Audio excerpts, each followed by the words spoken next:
Hello English learners, welcome back to the English with Michael YouTube channel. Today I want to talk about having online lessons in English or any language actually. And I want to talk about what you can do to get the most out of your lessons. How can you prepare for them? How can you get the most out of your money? And this, I think the same kind of rules apply whether you're having an online paid lesson or if you're having like a language exchange. The same kind of rules apply. So I think whatever you choose to have, this video will be helpful, I hope. And if you want to know more about how you can find a language partner, I'll put a link in the bottom or maybe up here in the video to where you can do that. I made another video all about that topic. But today I'm going to talk about, as I said, what you can do to make the most of your lesson. So I'm going to give you 5 tips of what you can do before your lesson, 1 tip of what to do during your lesson, and then 2 tips for after your lesson. So a few things to think about here. The first thing is quite basic, but a lot of people forget to do this. As a teacher, I see this quite a lot, and it does affect our lessons. And this is making sure you have a good internet connection and a good microphone and webcam as well.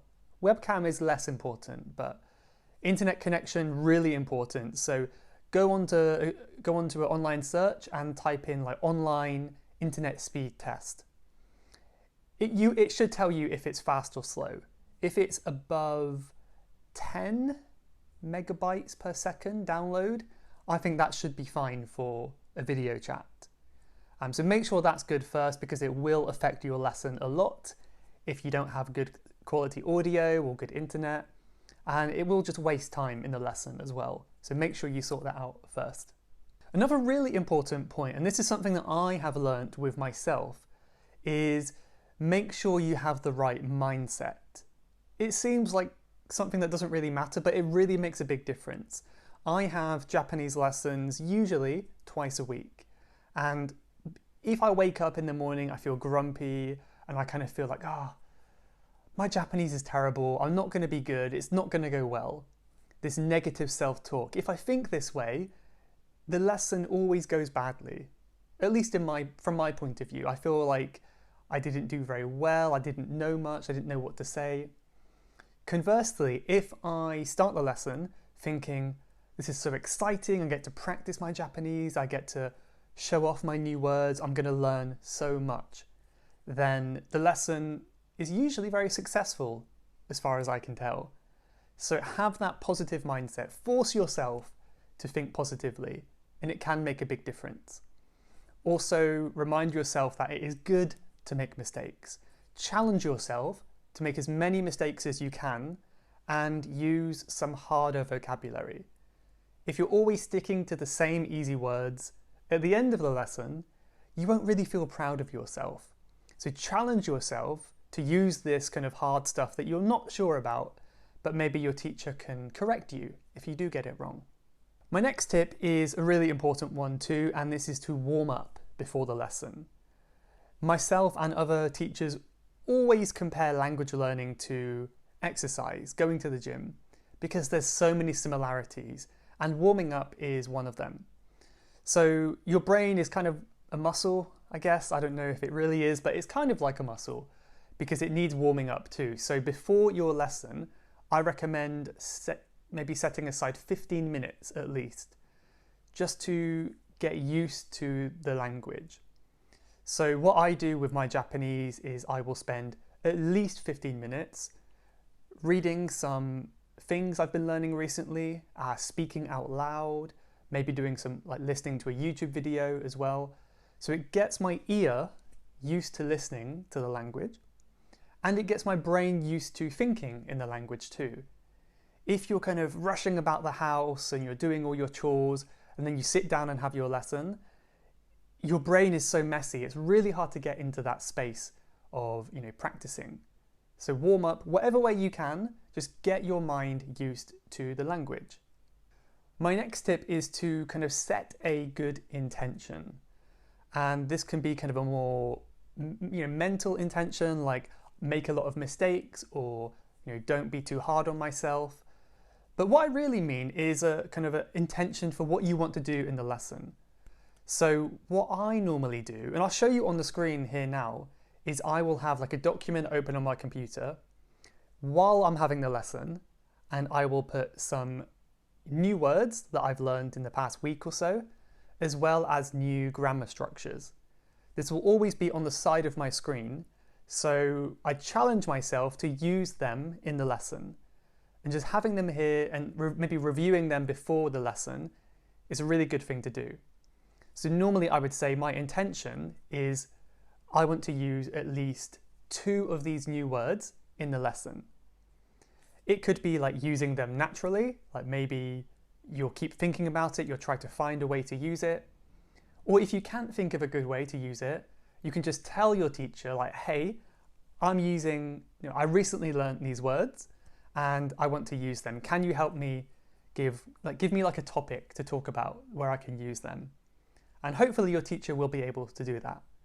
So that is one good thing to do, have a document open and maybe each week reset the words. When you practice them, delete them and add new words. That's my method anyway. Maybe it will work for you.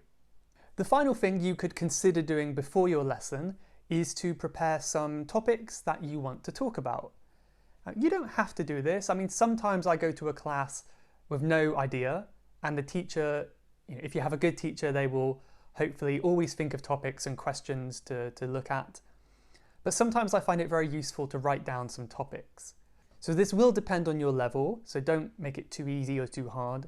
But this could be things like your weekend plans or what you did during the week. It could be talking about your dreams or your plans for the future. You could be describing a photo that you've taken recently. Another one that I like to do is practicing grammar. So I'm not a big fan of studying grammar, but I like practicing grammar. So I kind of know roughly the grammar points because I've heard it so many times. So one example of this are conditionals. They're really, really fun to practice. A conditional is a sentence with if, like, if it rains, I will get wet. So what I did in my Japanese lesson, for example, I wrote down a list of about 10 questions in English. And these were kind of, if you won the lottery, what would you do? So in the lesson, I looked at this question and I translated it in my head into Japanese. I asked my teacher, I got some listening practice as she answered, and then she said, what about me? And then I had to give my answer back to her. So it was really good practice using these kind of fairly complex grammar structures in conversation. And yeah, I was getting good listening practice, good vocabulary practice. It was very productive. So that's another thing you could consider doing is basic grammar practice as well. But yeah, following on from that, point number 6 is during the lesson, focus on conversation. It does depend, of course, on what kind of lesson you want to go for. Some people really like just sitting down with their teacher, studying grammar. For most people, I think focusing on conversation is going to be the most effective use of your time. Again, you could be practicing vocabulary and grammar and things like that, but I believe generally doing so in a conversation is going to be the best way to go about this. And it's going to be the best way to make the most of your time with that teacher. So rather than thinking too much about the grammar in your head, focus on getting your point across and trying to be understood. If you do make any mistakes, hopefully your teacher can give you some corrections. But you don't have to be perfect, so don't worry about perfection. Okay, and the final 2 tips after the lesson. Keep in mind that you don't want to just rely on teachers. So I do occasionally get students like this, and I would always give them advice, don't just depend on me, because if you have a lesson, say 1 hour a week, and that's it, in your free time there's nothing else, honestly, to be honest, you're not going to improve that much. So I think having online lessons or any lessons are really good to supplement your learning, but they're not really enough on their own. So every day you need to be doing other things like listening and maybe writing and reading, any kind of exercise that you find enjoyable. And you can use your lessons as an addition to your daily practice. And even you can talk to your teacher about what you've done to practice in the week, to tie everything together. So that's one thing to keep in mind. The final thing after your lesson is consider, reflect on the lesson. How did it go? And specifically, how was the time? This is something that I get asked a lot, and it's really something that the student has to decide. Like, do you want to take a 30-minute class, or do you want to take a 60-minute class, or more or less? It's really up to you. I think for some people, 30 minutes is too short because it might take them 20 minutes to warm up and get used to speaking a new language. And by the time they've warmed up and got used to it, the lesson's over. On the other hand, 1 hour might be too long for others. After 30 minutes, you might get tired and you feel grumpy and frustrated, and that's not good for your motivation. So consider what time is good for you, reflect on that after the lesson, and then use that to kind of book your next lessons accordingly. So there were my tips for how to prepare for a good online lesson. Hope it was useful. One other thing that you could think about in your post-lesson reflections is, do you have a good teacher? It might sound rude to say some teachers are not good.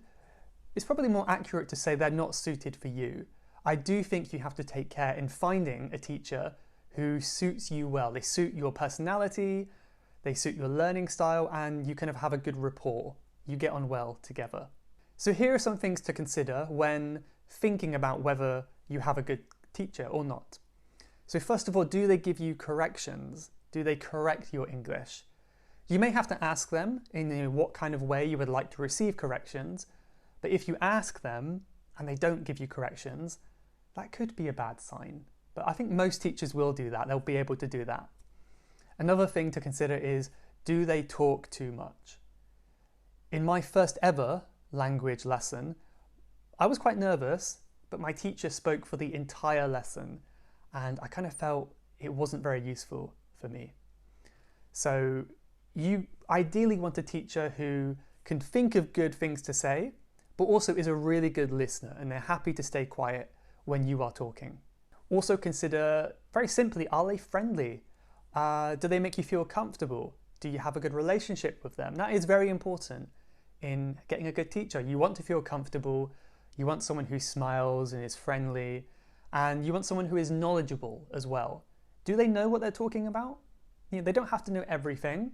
I'll be the first one to admit when I don't know something, and there's many things I don't know, and you can fill many books with things I don't know. But they need to know a little bit as to what they're talking about anyway. So these are some things to consider after your lesson. And hopefully you have found a good teacher and you can use the tips we looked at today to help you find a good kind of regular routine to study and have future lessons. So let me know if you liked this little video and let me know what your favorite tip was. More importantly, if you have any more tips or questions, leave them in the comments. I will read every single comment.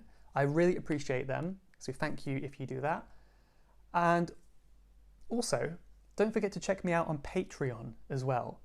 Patreon is a great way to support me and keep me going, help me get a new microphone at some point in the future. And I'll also post exclusive lessons on there as well. I just posted one earlier about the passive voice, and you can also get a free coupon for my conversation class on Patreon as well. So check that out in the description below the video. But yeah, I'll leave it there for now. I hope I was coherent. I've just come back from the dentist, so maybe the medicine is making me a bit funny today, but I hope it was okay. So thank you for watching, and I'll see you in the next one. Bye-bye for now.